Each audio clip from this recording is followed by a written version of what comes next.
그럼 잠깐 기도 드리신 후에 주님께 찬양으로 영광 드리도록 하겠습니다. 기도하겠습니다. 살아계신 주님,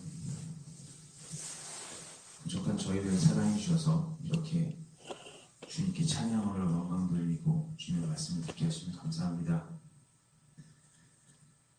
새해가 됐는데 저희들이 상황이 여의치가 않은 것으로 인해서 모여서 예배드리지 못하고 이렇게 인터넷을 통해서 주님께 예배를 드린다.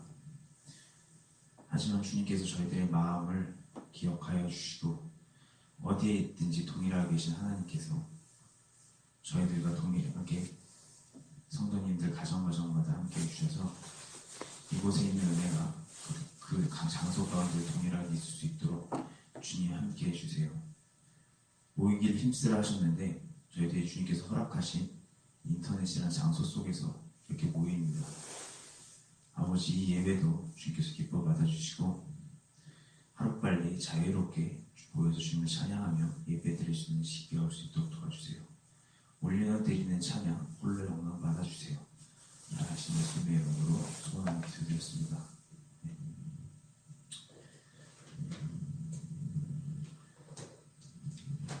찬송가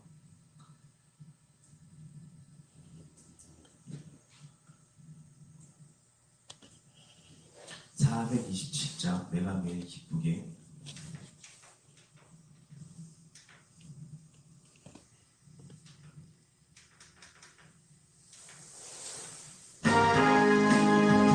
내가 매일 기쁘게 순례의 길에 감은 주의 팔이 나를 안보함이요.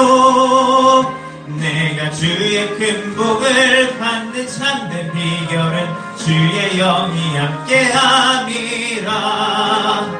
성령이 계시네, 할렐루야 함께하시네. 좁은 길을 걸으며 밤낮 기뻐하는 것 주의 영이 함께함이라. 전에 죄에 빠져서 평안함이 없을 때 예수 십자가의 공로 힘입어 그 발 아래 엎드려 참된 평화 얻음은 주의 영이 함께함이라.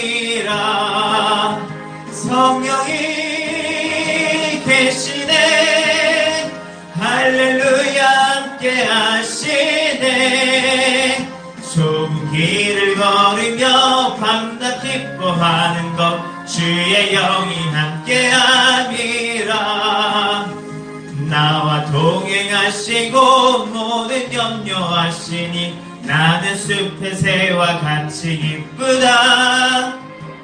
내가 기쁜 마음으로 주의 뜻을 행함은 주의 영이 함께함이라.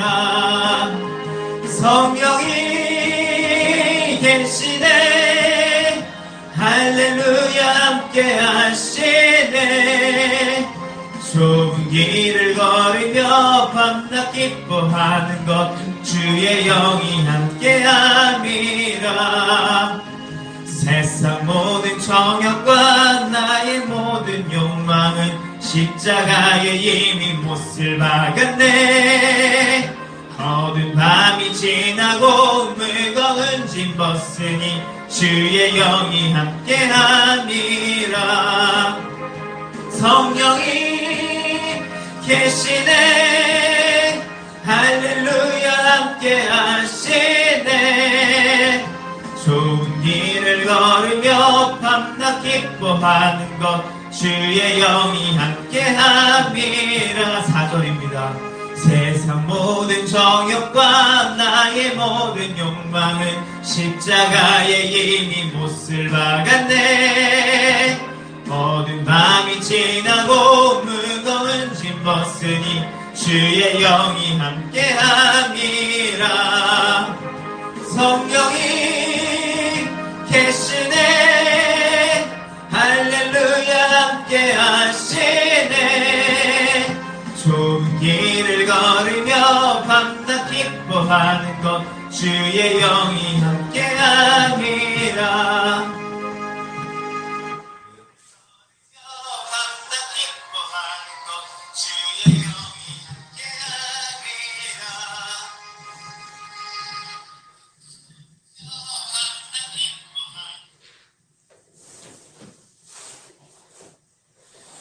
그러면 계속해서 복음성가 함께 찬양하겠습니다. 난 예수가 좋다고 함께 찬양하겠습니다.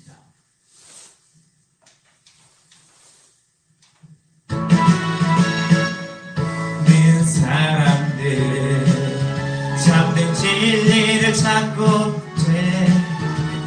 주님 곁을 떠나갔지만 내가 만난 주님은 참 사랑이었고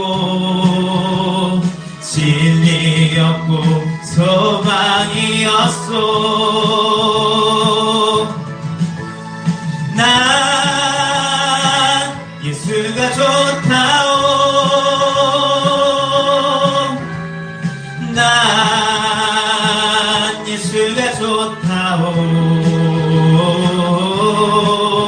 주를 사랑한다던 베드로 고백처럼 난 예수를 사랑한다오. 무거운 짐자 다 내게로 오라. 내가 너를 쉬게 하리라. 이 길만이 생명의 길 참 복된 길이라 항상 내게 들려주셨소. 난 예수가 좋다오. 난 예수가 좋다오. 주를 사랑한다던 베드로 고백처럼 난 예수를 사랑한다오. 많은 사람들 참된 진리를 모른 채 주님 곁을 떠나갔지만 내가 만난 주님은 참 사랑이었고 진리였고 소망이었소. 난 예수가 좋다오. 난 예수가 좋다오. 주를 사랑한다던 베드로 고백처럼 난 예수를 사랑한다오. 마지막 2절입니다. 무거운 짐진 자 다 내게로 오라. 내가 너를 쉬게 하리라. 이 길만이 생명의 길 참 복된 길이라 항상 내게 들려주셨소. 난 예수가 좋다오. 난 예수가 좋다오. 난 예수가 좋다오. 주를 사랑한다던 베드로 고백처럼 난 예수를 사랑한다고. 3절입니다. 그대가 만일 참된 행복을 찾거든 예수님을 만나보세요. 그분으로 인하여 참 평안을 얻으며 나와 같이 고백할 거요.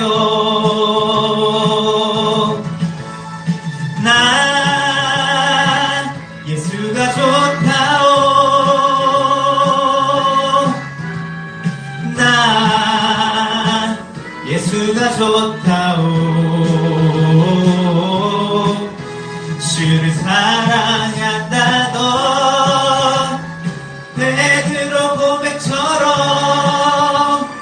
난 예수를 사랑한다오.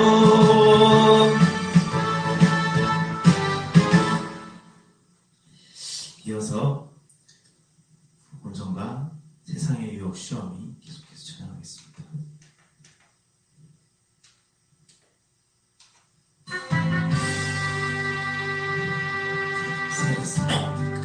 혹시험이 내게 몰려올 때에 나의 힘으론 그것들 모두 이길 수 없네. 거대한 폭풍 가운데 위축된 나의 영혼 어찌할 바를 몰라 헤매이고 있을 때 주를 찬양 손을 들고 찬양 전쟁은 나에게 속한 것 아니니 주를 찬양 손을 들고 찬양 전쟁은 하나님께 속한 것이니 거짓과 속임수로 가득 찬 세상에서 어디로 갈지 몰라 머뭇거리고 있네. 공중의 권세 잡은 자 지금도 우리들을 실패와 절망으로 넘어뜨리려 하네. 주를 찬양 손을 들고 찬양 전쟁은 나에게 속한 것 아니니 주를 찬양 손을 들고 찬양 전쟁은 하나님께 속한 것이니 주를 찬양 손을 들고 찬양 전쟁은 나에게 속한 것 아니니 주를 찬양 손을 들고 찬양 전쟁은 하나님께 속한 것이니. 2절 한 번 더 합니다. 거짓과 속임수로 가득 찬 세상에서 어디로 갈지 몰라 머뭇거리고 있네. 공중의 권세 잡은 자 지금도 우리들을 실패와 절망으로 넘어뜨리려 하네. 주를 찬양 손을 들고 찬양 전쟁은 나에게 속한 것 아니니 주를 찬양 손을 들고 찬양 전쟁은 하나님께 속한 것이니. 마지막으로 주를 찬양 주를 찬양 손을 들고 찬양 전쟁은 나에게 속한 것 아니니 주를 찬양 손을 들고 찬양 전쟁은 하나님께 속한 것이니.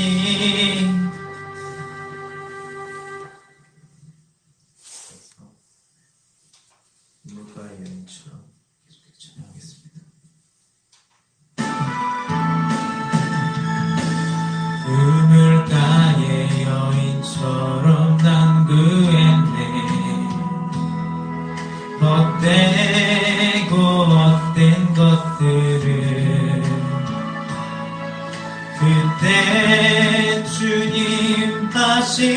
말씀 내 샘매와 생수를 마셔라. 오 주님 채우소서. 나의 잔을 높이 듭니다. 하늘 양식 내게 채워주소서. 넘치도록 채워주소서. 많고 많은 사람들이 찾았었네. 헛되고 헛된 것들을 주 안에 감추인 고백. 세상 것과 난 비길 수 없네. 오 주님 채우소서. 나의 잔을 높이 듭니다. 하늘 양식 내게 채워주소서. 넘치도록 채워주소서. 내 친구여 거기서 돌아오라. 내 주의 넓은 품으로. 우리 주님 너를 반겨 그 넓은 품에 안아주시리. 오 주님 채우소서. 나의 잔을 높이 듭니다. 하늘 양식 내게 채워주소서. 넘치도록 채워주소서. 2절입니다. 많고 많은 사람들이 찾았었네. 헛되고 헛된 것들을 주 안에 감추인 보배. 세상 것과 난 비길 수 없네. 오 주님 채우소서. 나의 잔을 높이 듭니다. 하늘 양식 내게 채워주소서. 넘치도록 채워주소서. 마지막 3절입니다. 내 친구여 거기서 돌아오라. 내 주의 넓은 품으로.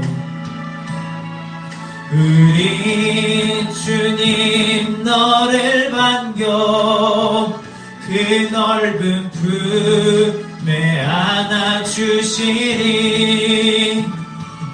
오 주님 채우소서. 나의 잔을 높이 듭니다.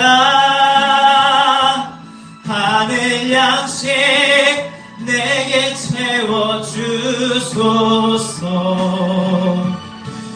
넘치도록 채워주소서.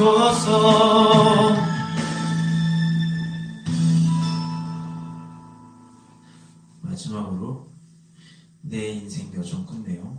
이렇게 찬양하겠습니다.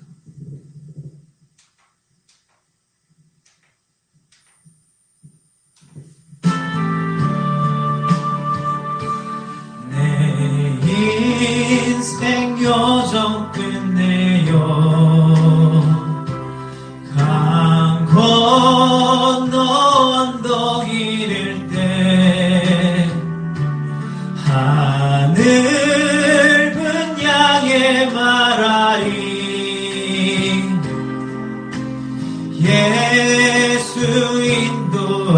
인도하셨네. 매일 발걸음마다 예수 인도하셨네.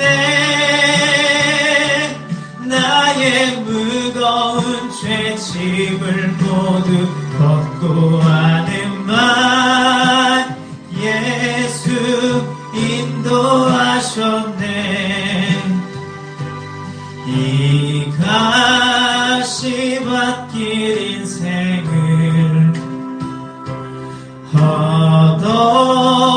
허덕이면서 갈 때에 시험과 환난 많으나 예수 인도하셨네. 매일 발걸음마다 예수 인도하셨네. 나의 무거운 죄짐을 모두 걷고 하는 말 예수 인도하셨네. 내 밟은 발걸음마다 주 예수 보살피시사 승리의 개가 부르며 주를 찬송하리라. 매일 발걸음마다 예수 인도하셨네. 나의 무거운 죄짐을 모두 걷고 하는 말 예수 인도하셨네. 2절입니다. 이 가시밭길 인생을 허덕이면서 갈 때에 시험과 환난 많으나 예수 인도하셨네. 매일 발걸음마다 예수 인도하셨네. 나의 무거운 죄짐을 모두 걷고 하는 말 예수 인도하셨네. 마지막 3절입니다. 내 밟은 발걸음마다 주 예수 보살피시사 승리의 개가 부르며 주를 찬송하리라. 매일 발걸음마다 예수 인도하셨네. 나의 무거운 죄짐을 모두 걷고 하는 말 예수 인도하셨네.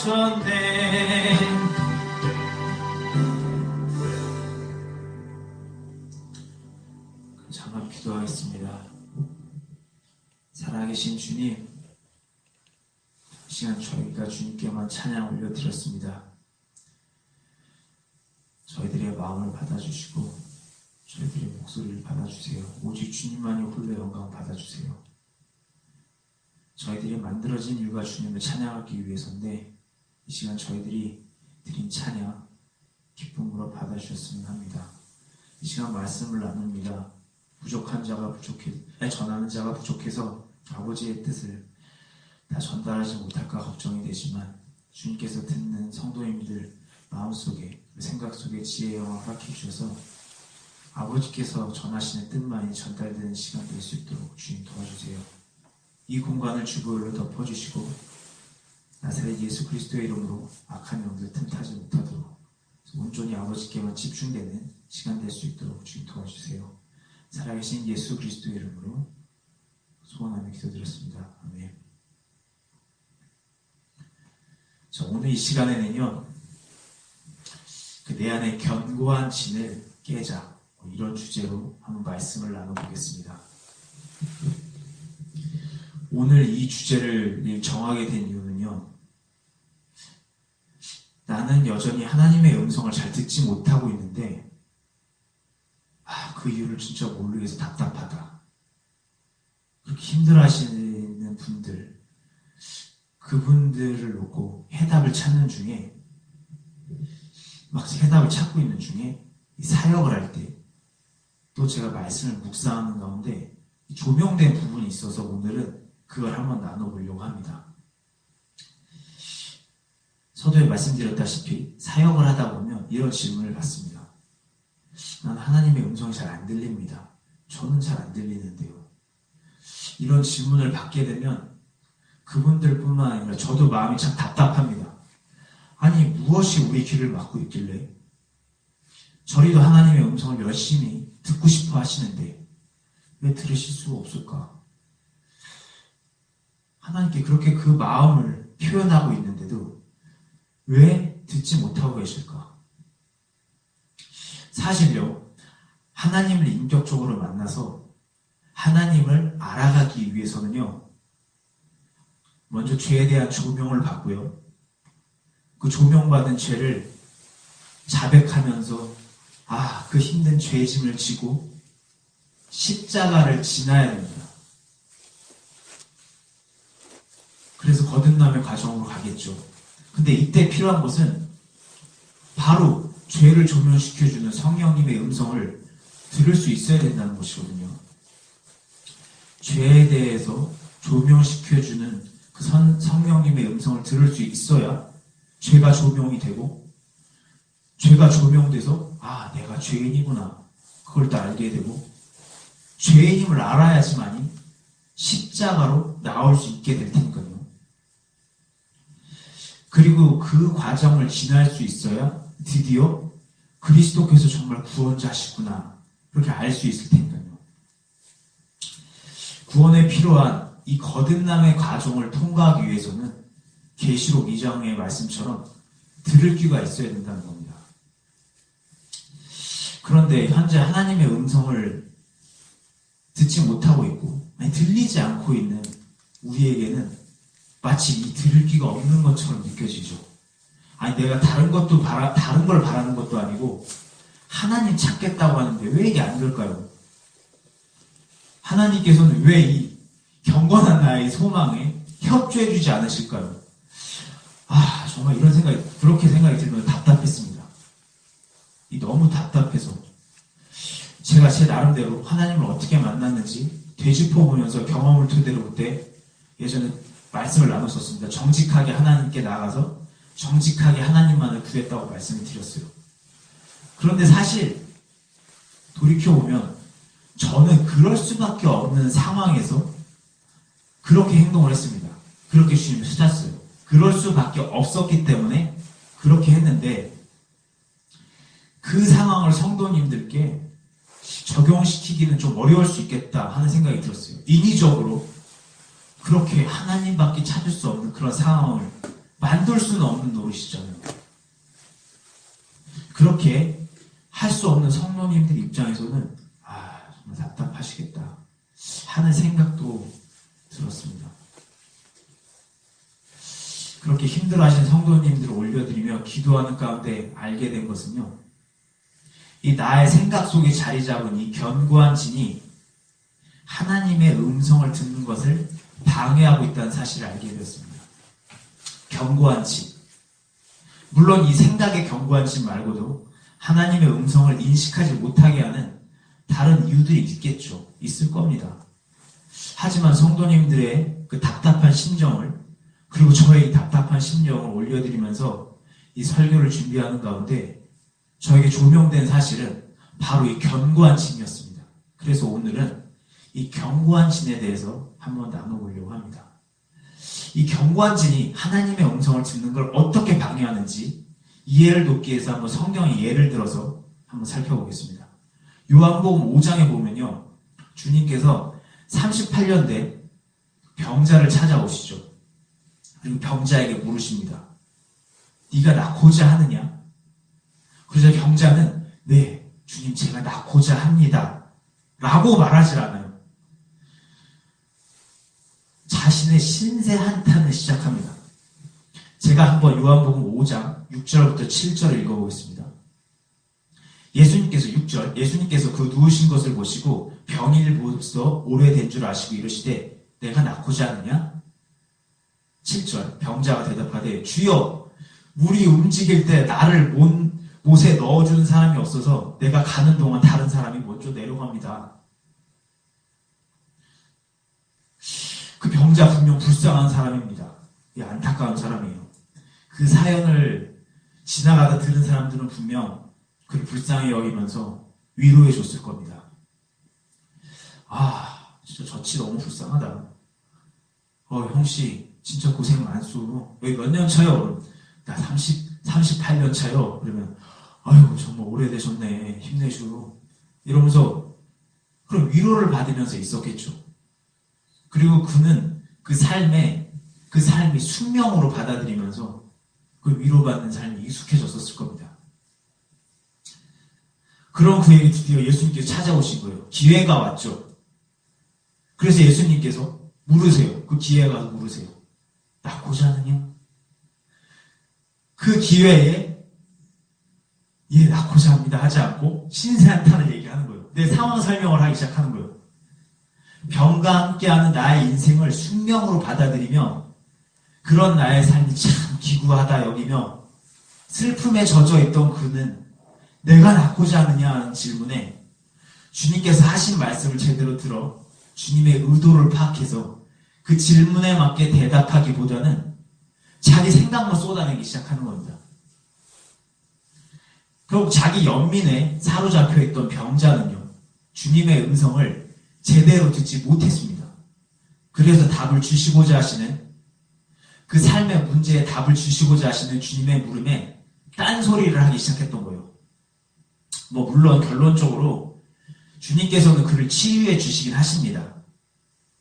낫게 하시기 위해 가셨을 테니까요. 하지만 내가 낫고자 하느냐 하는 주님의 질문에 자신의 신세 한탄을 했던 그 대답을 생각해보면 우리를 참 많이 돌아보게 합니다. 당연하게 여겼던 나의 모습, 오늘 이 병자의 신세 한탄과 같은 나의 그런 말버릇, 또 나의 사고방식, 내가 가장 많이 생각하며 살아가는 나의 그것, 결정적인 순간 주님의 음성을 들었을 때요, 딴소리하게 하는 원인이 될 수 있음을 우리는 알 수 있어야 합니다. 견고한 진이 하나님의 음성을 듣지 못하게 하는 또 다른 예를 한번 들어보겠습니다. 우리는 교회에서 성경을 배우면서 제사장, 서기관, 바리새인들이 진짜 악한 사람이다 이렇게 배워왔습니다. 맞죠? 그들은 분명 예수님을 죽였고 기독교인들을 박해했던 자들이었으니 악한 자인 게 맞을 겁니다. 그런데 이렇게도 생각해봤으면 합니다. 그들은요, 우리랑 같이 아브라함과 이삭과 야곱의 하나님을 믿었습니다. 그리고 우리랑 똑같이 모세오경을 읽으면서요, 그 사실을 믿었고 구약에 명시된 하나님의 명령을 지키는데 누구보다 철저했던 사람들이었어요. 정말 종교생활, 교회생활 열심히 했던, 그러니까 종교생활로의 교회생활 열심히 했던 사람들이었어요. 그리고 주님께서 약속하신 메시아를 기다리면서 자신의 신앙을 생명처럼 지키던 자들이었어요. 그리고 우리가 잊지 말아야 될 사실 하나는 결정적으로 하나님께서 복음을 맡겨주신 선민이었다는 거죠. 그런 사람들이었어요. 그 사람들이 우리가 보기에 악한 사람이다라고 치부하기에는 너무나도 하나님을 믿는 데 있어서 열심을 내던 사람이었거든요. 하나님을 알려고 했던 사람들이었거든요. 그런 그들이 하나님께서 보내신 예수 그리스도를 죽였던 거죠. 이게 어떻게 가능했을까요? 우리가 같은 구약 성경을 읽었던 그들이요. 아니, 우리보다 더 성경을 열심히 공부해서 더 많이 알았던 그들이요. 어떻게 성경의 주인공이었던 예수님을 죽이게 됐을까요? 그것은 바로 그들이 자신들이 짜놓은 그 견고한 틀 안에서 진리를 바라봤기 때문에 그렇습니다. 사실요, 예수님께서는요, 그분 자체가 그들이 그렇게 하나님께 구하던 답이었어요. 예수님 그분 자체가 바로 하나님의 응답이었어요. 그분 자체가 하나님의 음성이었고 하나님의 표현이셨거든요. 바로 그 언약의 메시아였고 신명기 18장의 그 선지자였고 그들이 바라던 모든 예언의 답이 바로 예수 그리스도였어요. 하지만 하나님의 답이셨던, 하나님의 대답이셨던 예수님께서는 그들이 원하는 답이 아니었어요. 그들이 원하는 답은 따로 있었거든요. 그들은 아마 이 세례 요한같이 어떤 가문도 괜찮고 생활 태도도 경건해 보이고 그를 따르는 자들도 특별히 지적할 것이 없이 좀 존경스러운 무언가 좀 비범한 그런 자를 기다린 게 아닐까 싶습니다. 아마 아시다시피 요한은 제사장 집안에서 태어났죠. 더군다나 그의 출생도 특별했고요. 아버지가 제사장이다 보니까 그 출생도 주변에서 쉽게 알려질 수 있었을 겁니다. 요한의 생활 태도도 그렇죠. 요한은 항상 자신을 부인하면서 세상과는 동떨어져서 광야에서 지내고 음식도 세상 음식보다는 자연에서 나는 음식을 먹고 지위가 높고 낮음을 상관하지 않고 그들에게 딱 하나님의 말씀이라면서 쓴소리 해낼 수 있는 범접할 수 없는 카리스마가 있던 사람이었거든요. 또 요한을 따르던 요한의 제자들도 금식할 때는 맞춰서 잘했고 또 예수님의 제자들과 같이 유대 그 예법에 어긋나는 그런 행동들을 했다는 얘기가 없거든요. 특별히 거슬리는 게 없었던 사람들이었어요. 그런 요한에게 찾아와 그들은 묻습니다. 당신이 메시아인가요? 이런 그들의 질문을 볼 때 메시아를 기다리던 그들이 보기에 요한은 그들이 그려왔던 메시아의 모습과 어느 정도 부합된 게 아닐까 하는 생각이 들었습니다. 하지만 예수님께서는요, 경건했던 요한과 다르게 일단 다윗의 자손이긴 하셨는데 출신이 일단 나사렛 출신이었고요. 예루살렘 출신이라고 하지 않고 나사렛 출신이라고 하시고 생활 모습도 요한과 같이 광야에서 따로 지내시면서 구별된 삶을 사셨기보다 세리와 같이 경건하지 못한 사람들과 같이 음식도 먹고 그들과 어울리시고 예수님을 따라다니던 자들도 무슨 갈릴리 어부 출신의 세리의 사회적으로 이렇게 존경을 받을 만한 인정을 받을 만한 그런 사람들도 아니었습니다. 더군다나 그 예수님의 제자들은요, 요한의 제자들과는 다르게 유대 예법에서 하지 말라는 거, 먹지 말아야 될 음식도 먹고 손도 유대 예법에 따라서 씻는 방법이 있거든요. 그대로 씻지도 않고 메시아를 따라다닌다고 하면서도 금식하는 모습도 보이지도 않아요. 그들이 보기에는 그 예수님의 모습도 영 탐탁치가 않고 따라다니는 자들도 영 탐탁치가 않아요. 아이고 그 스승의 그 제자구만. 그러면서 예수님이 인정하지 않았을 겁니다. 더군다나 그 예수님이라는 분, 그분은 유대 전통에 따라 하나님을 믿고 그들이 섬기고 있는데 그 예수님 하나님께로부터 왔다는 그분은 그렇게 믿는 거 아니야. 하나님 그렇게 섬기는 거 아니야. 그렇게 오히려 말씀을 하고 계세요. 내가 그동안 믿고 따라왔던 구약 성경의 의미는 제대로 된 해석이 아니야. 사실 그 모든 것은 나에 대해서 쓰여 있는 거니까 너희들 나를 믿어라. 나를 믿으라고 이야기를 하고 계십니다. 그동안 믿어왔던 전통에 따라서 신앙적 기준에 따라 종교적 가치관에 따라서 생각의 틀 안에서 진리의 모양을 그 안에서 맞춰서 보던 자들에게 이 말씀은 너무나 큰 충격이었어요. 자신들의 방법으로 보고 듣고 있던 그들한테는 예수님의 말씀은, 원형은, 그러니까 구겨서 보고 있던 자들에게 원형은, 원래 모습은 정말 받아들이기 힘든 충격이었을 겁니다. 인정할 수 없죠. 나는 요 틀로 보고 있는데 이렇게 얘기를 해주니까 이게 무슨 소리지?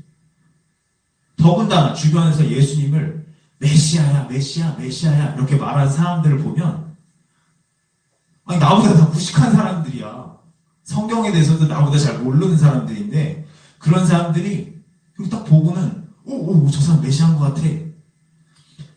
그들이 하는 얘기들 들어보면 그동안 내가 공부하면서 쌓아왔던 시각과 비교해 볼 때 이건 전혀 딴소리거든요. 전혀 맞지가 않아요. 그들의 말 또한 믿을 수가 없는 거죠. 그래 생각하는 거죠. 야, 이건 아니다. 오히려 배척하는 것이 맞다.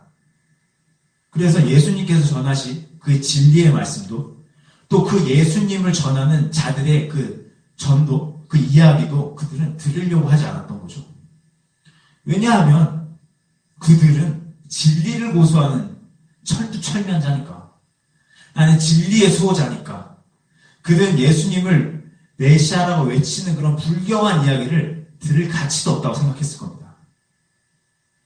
물론 마가복음 12장 28절부터 나오는 그 서기관이나 니고데모와 같이 마음의 문이 조금 열렸던 이들도 있었지만 닫혀있는 무거운 철문처럼 팍! 생각의 견고한 진이 단단하게 자리 잡고 있는 이들은 길가에 떨어진 씨앗처럼 주님의 음성이 그들 안에 들어가 자리를 잡을 수가 없었을 겁니다. 오히려 괜히 마음이 불편해요. 마음이 불편했을 겁니다.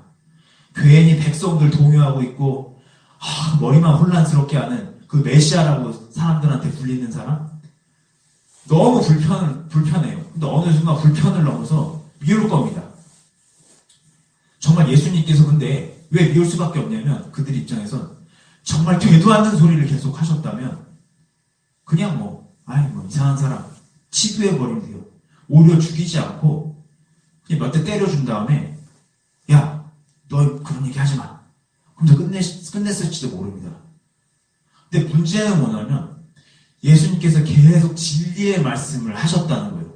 그 진리가 좌우로 날선 검이 돼서 그들의 마음판을 계속 찔렀던 겁니다. 너무 적나라하게 그들의 맹점과 문제점들을 다 드러내셨어요. 빛이신 하나님께서 그들의 문제를 다 드러내신 거예요. 인정하기 싫은 진실을 마주하게 된 그들은요, 정말 마음이 아팠겠죠. 주님의 음성이 콕콕콕콕 찔렀겠죠. 아니, 쑤셨겠죠. 음악칼로 쑤셨는 것처럼. 주님을 미혹하는 자라고 치부해버리려고 했는데도 이게 막 양심이 울려대기 시작하니까 마음이 너무 불편했을 겁니다. 그들이 주님의 비수와 같은 말씀을 듣고요, 마음을 열었다면요, 죄를 인정하고 나의 부족함을 인정하고 정말 내가 이렇게 연구를 해서 하나님을 기쁘게 하는 것이 아니라 정말 저분을 믿음으로 인해서 하나님을 기쁘게 할 수 있구나. 그 메시아를 믿고 갔다면요, 오히려 자유로웠을 겁니다. 그런데요, 그들은 자신의 생각의 틀을 깨지 않고요, 나의 방식을 고집하면서요, 듣지 않으려고 하니까 힘들었을 겁니다. 양심이 나를 흔드는데 바리새인의 도, 서기관의 도를 꺾기 힘들었을 겁니다. 제사장의 체면 꺾기 힘들었을 거예요. 어렵죠. 내가 걸어온 길이고 내가 쌓아온 그 길인데 그게 잘못됐다고 말해버리니까 인정할 수 없었을 겁니다. 엄청 힘들었을 거예요. 나를 힘들게 하는 저 예수라는 사람 죽이고 싶었을 겁니다. 저 사람만 안 보이면 속이 후련하겠다 싶었을 거예요. 그래서 예수님 죽이는데 두 팔을 걷어 붙였을 겁니다. 이 생각의 진이라는 게 이렇게 없었습니다. 생각의 진은요, 사실을 사실로 보지 못하게 합니다. 이 생각의 진은요, 하나님의 음성을 흘러 지나가게 해요. 내 생각을 고집해서요, 타인의 소리, 하나님의 음성뿐만 아니라 타인의 소리까지 듣지 못하게 합니다. 이 생각의 견고한 진은요, 하나님의 음성을 귓가에 이렇게 흘러가게 했을 뿐만 아니라 거슬리게까지 합니다. 내 생각에 벗어난 그 무슨 나에게 유익이 되는 그 얘기까지도 거슬리게 해요.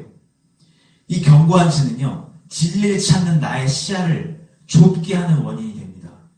그래서 옆에 놓여있는 정말 등잔 밑이 어둡다고 하는 바로 밑에 있는 진실도 보지 못하게 해요. 그래서 오해와 편견을 낳게 되죠. 이 견고한 진은요, 나의 기준에 벗어난 이들을요, 용서하지 못하게 합니다.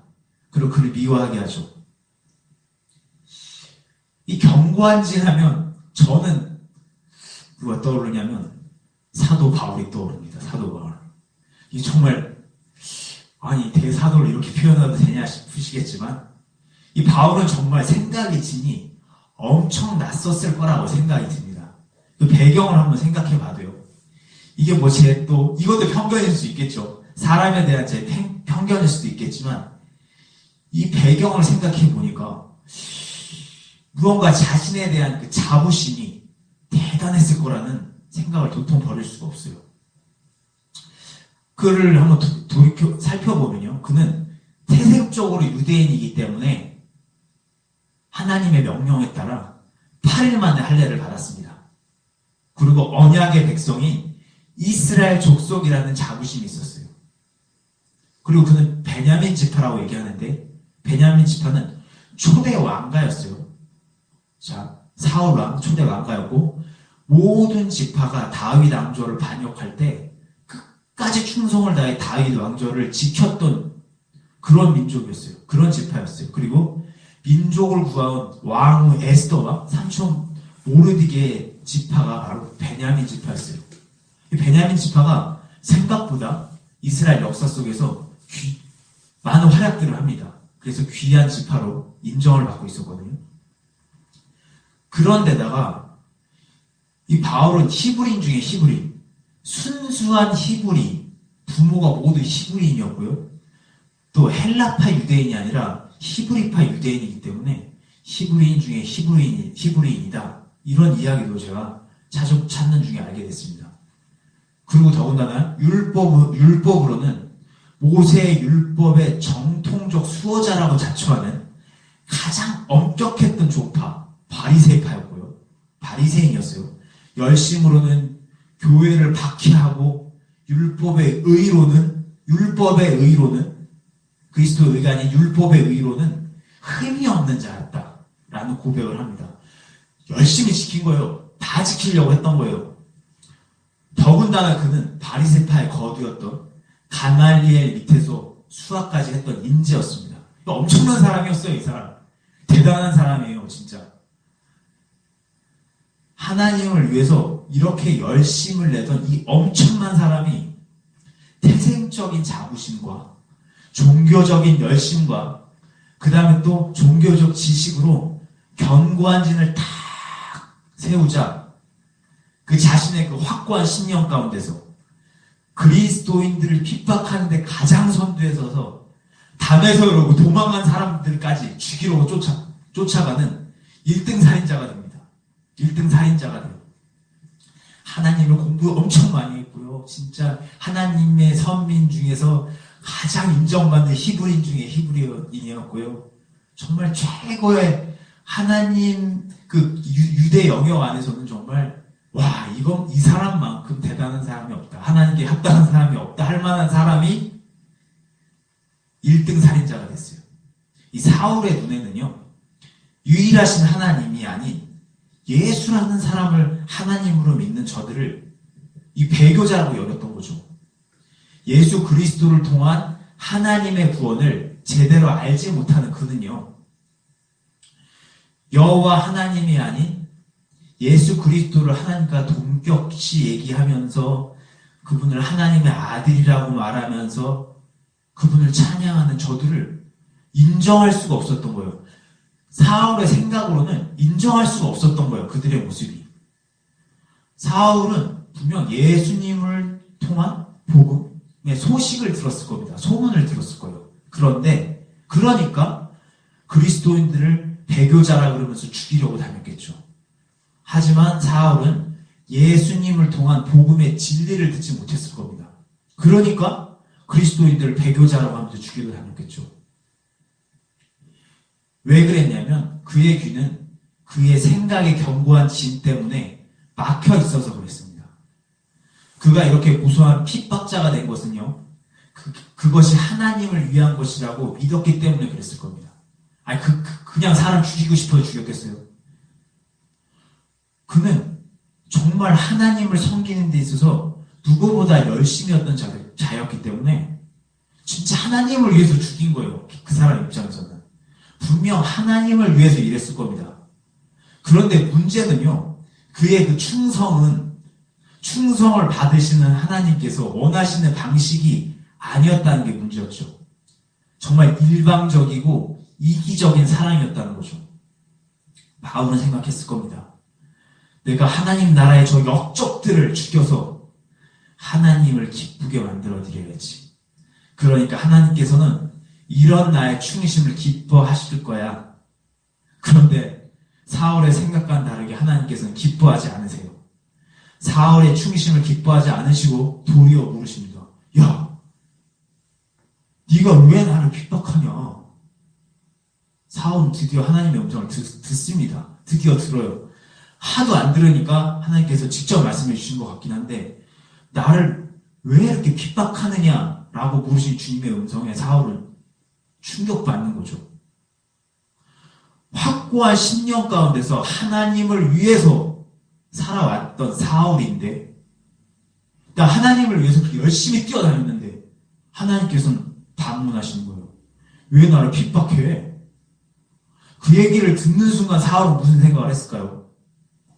하나님을 위해서 그렇게 열심히 뛰었는데, 내가 누군가를 위해서 그렇게 섬겼는데 그가 왜 나를 이렇게 괴롭히고 나를 힘들게 하니? 그 순간 사울은 내가 뭐하고 살아왔나? 하나님을 위해서 살아왔는데 그건 다 뭐지? 분명히 알지 못하고 행했던 그 충성이 오히려 하나님의 일을 방해하고 있었다는 것을 알았을 겁니다. 자신의 결정에 확고했던 그였기 때문에, 내가 결정해서 간 이 길은 당연하다고 여겼기 때문에 더 충격에 빠졌을 거예요. 하나님을 만나고 나서 완전히 산산조각이 난 사울은요, 눈까지 멀어버렸어요. 이 더 충격이 빠진 거죠. 거칠 것 없던 내가 눈까지 멀어버렸어. 바울은 그 충격 속에 3일간 주님을 알아갔을 겁니다. 복음의 진리를 깨달았을지도 모르죠. 그리고 나서 아나니를 통해서 눈이 떠지고, 그러면서 새로운 삶에도 눈이 떠졌을 겁니다. 그리고 나서는 이제 복음 전도자가 되었죠. 그리스도인들을 죽이려고 오는 살인자에서 그리스도를 전하는 복음 전도자가 됐어요. 이렇게 내 생각이 머릿속에 가득 차서 나를 지배하고 있다면요, 나는 누군가의 음성을 들을 수가 없습니다. 내 생각을 확고하게 지켜나가는 것을 미덕이라고 여기면서요, 나의 생각만 쫓아가고 살아간다면요, 다른 생각은, 다른 소리는 들을 수가 없습니다. 나를 향해서 말하는 타인의 목소리도 들을 수 없고요, 나를 향해서 말씀하시는 주님의 소리도 들을 수가 없습니다. 우리는요, 내가 믿고 싶은 것을 믿곤 합니다. 내가 듣고 싶은 것을 듣곤 해요. 실험들에서도 나타나시지, 그 소리들 중에 희한하게 내가 듣는 것만 듣게 되더라고요. 그리고 그렇게 믿는 것도, 듣는 것도, 그렇게 제한되게 듣고 믿는 것도 결국 내 안에 있는 이 틀 때문에 그랬을 겁니다. 견고한 나의 틀 때문에, 나의 생각의 틀 때문에. 마치 경주마가 주변을 보지 못하게 하기 위해서 눈가리를 한 것처럼 나의 생각의 틀이 나의 주변 시야를 막고 나의 귀를 막고 내가 생각하고 있는 목표를 향해 달려갈 수 있게 합니다. 사실 이렇게 견고한 진안에서 듣고 믿게 되는 것은요, 솔직히 말하면 모든 진실을 알 수 없고 미래를 알 수 없는 인간이기 때문에 오는 한계인 것 같아요. 인간은요, 순간을 살죠. 미래를 알 수가 없죠. 그래서 항상 미래가 불안합니다. 알 수 없어요. 내년에 당장 어떤 일이 터질지 알 수 없으니까요. 코로나가 이렇게 될지 누가 알았겠나요? 알 수가 없으니까 항상 불안해요. 하지만 전지하시고 전능하신 하나님께서는 그런 한계가 없으시죠. 그분 안에 있다면 우리는 불안할 필요도 없고 보급할 필요가 없다는 걸 우리는 알고 있습니다. 그분께서는요, 최고의 방법을 보여주실 수 있는 분이 하나님 안에 있으면 시야가 좁을 필요가 없는 거죠. 그리고 그런 그분께서 나의 견고한 진을 보여주시고 깨주신다면요, 우리는 이제 그리스도 안에서 눈가리개를 벗고 귀마개를 빼고 진실을 보고 들을 수 있게 될 겁니다. 주님께서 나의 그 틀을 딱 깨주시면 볼 수 있어요. 넓은 시야로 주님께서 보여주시는 길도 발견할 수 있을 것이고요. 열린 귀로 주님께서 들려주시는 음성을 들을 수도 있을 겁니다. 그러니 저는 이제 새해에 접어들면서 이 시간 성도님께 권면을 드리고 싶습니다. 생각이 흘러가는 그 흐름에 떠밀려가지 마시고 멈춰서서 나 스스로 한번 돌아보시면서 주님께 기도드리는 거예요. 내 안에 있는 하나님과 나 사이의 관계를 막고 있고 나의 시야를 좁게 하고 있고 나로 하여금 무언가를 보지 못하고 듣지 못하게 하고 있는 그 견고한 진이 무엇인지 그걸 여쭈어보면서 만약 보여주셨다면 그 진을 좀 깨달라고 기도하면서 그렇게 성장해 나가셨으면 좋겠습니다. 그렇게 내 생각의 틀을 깨서 주님께서 나에게 열어주시는 그 말씀도 보고 또 들을 수 있도록 되셨으면 좋겠습니다.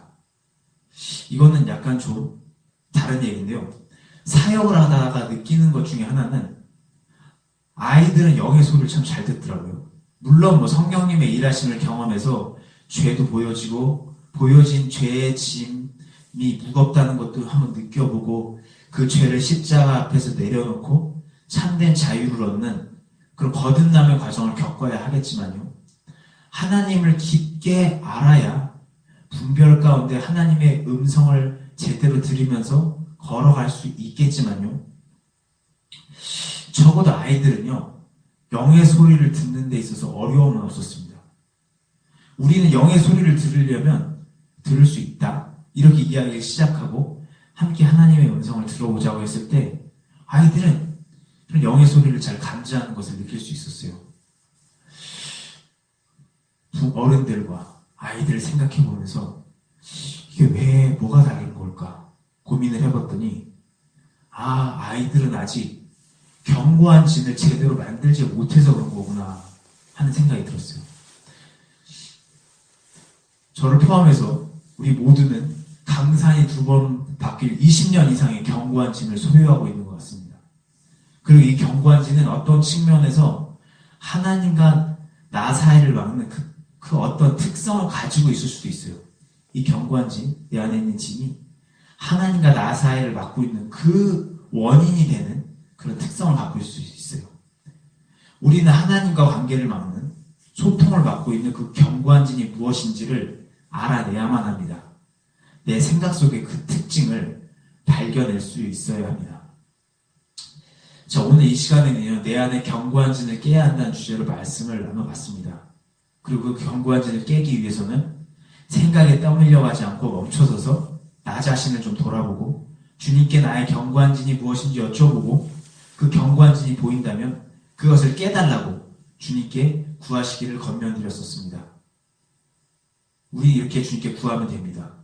그리고 그 답을 믿음을 가지고 고요히 주님의 음성에 귀를 기울이면서 기다리시면 됩니다. 그러시면 계시면 나의 것을 고수하는 나의 견고한 진, 남의 것을 드리려고 하지 않는 나의 견고한 진, 나의 것을 조급하게 쫓는 나의 견고한 진, 내 머릿속에 그 생각의 틀, 바로 그것이 보이게 될 겁니다. 그것이 보이게 되면요, 정직하게 주님께 인정하고요, 이제 그 문제를 주님께 맡기고 그 감옥에서 견고한 진이나 틀 안에서 나를 좀 꺼내달라고 기도해 보셨으면 좋겠습니다. 참 감옥 같거든요. 그런 베드로가 갇혀있는 그 감옥이 열리듯이 하나님께서 내 안에 그 견고한 진의 감옥문을 부숴주실 것입니다. 그렇게 견고한 진이 부서지면 보이시고 들리시리라고 믿습니다. 오늘 말씀은 여기까지 나누겠습니다. 기도하겠습니다.